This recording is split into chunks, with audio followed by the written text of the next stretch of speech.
Sir, yung may-ari, sir, nagpa-fluctuate pa ba? Wala na, oh. Stable na. Ayan, oh. Hindi dalawa, hindi tatlo, hindi 10 relay na kabit yan, kabekis. 1 relay power appliance setup method lang yan.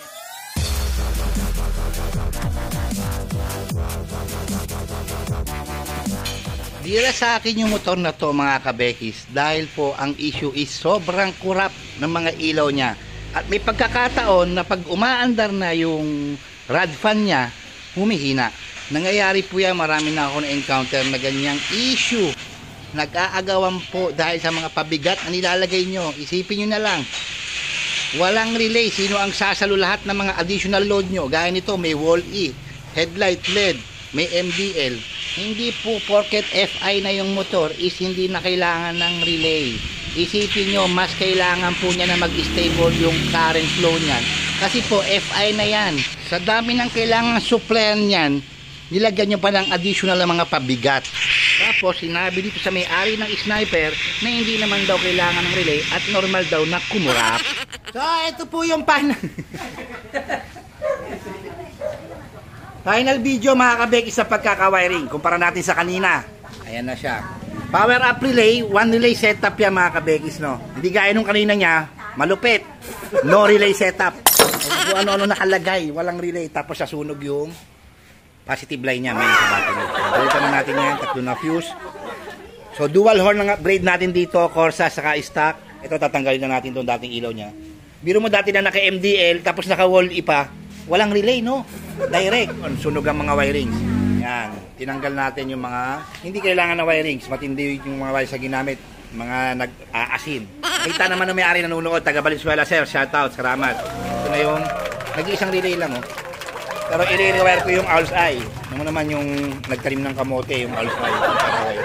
Ayan yung kabuuan ng wiring, kabekis. Nakakahinga lang maluwag yung motor. Hindi na siya parang naghihikahos. So, final, sara natin. Ayusin ko muna yung owl's eye. Ito na yung final. Sige, sir. Start mo yung makina. Yung dating sobrang kurap. Nag-relay tayo. 1 relay power appliance setup. Sige, sir. Park light. Headlight. Buksan mo yung MDL. High beam mo. Yung MDL. Taas. Yan. Stable, oh. Wala nang kurap yung headlight. Idling yung kabek isa. Same yung minor, wala kaming binago. Busina mo nga, sir. Yung stock mo. Sige. Sige. Yung kanina mo, stock pa yung busina natin, sir. Makurap na. Sige, loud horn.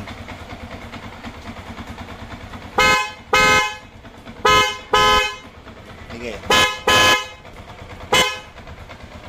Stable, walang kurap, kabekis. Pero ito, normal. Kasi mahihina lang LED muna watts niyan. Lalo na ito, medyo may pundi na nga yan, eh. Pero hindi na ganun kalakas gaya kanina. Pero ito nag-stable. 1 relay setup yan, kabekis. Kaya umuusok pa. Ano? Tapos voltmeter, charger. Buksan mo yung voltmeter. Yan. So may underlight sa likod. Ayan.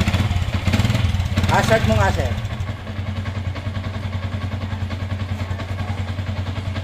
Okay, patay hazard. Patayin mo yung park light. Right na. Sige. Ayan. Sama-sama na yan. Sige, park light mo ulit.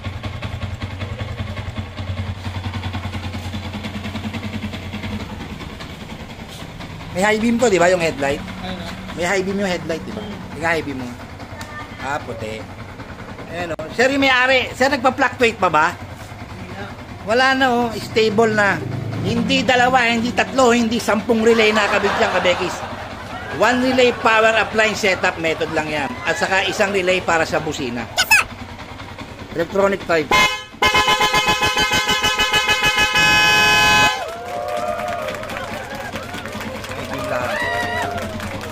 Voltmeter di naman bumabagsak, eh. Ano man yan. Pero mababa lang minor. Ilan ang reading niya? 13.4. Ayan o, naglalaro. Naka-on na lahat.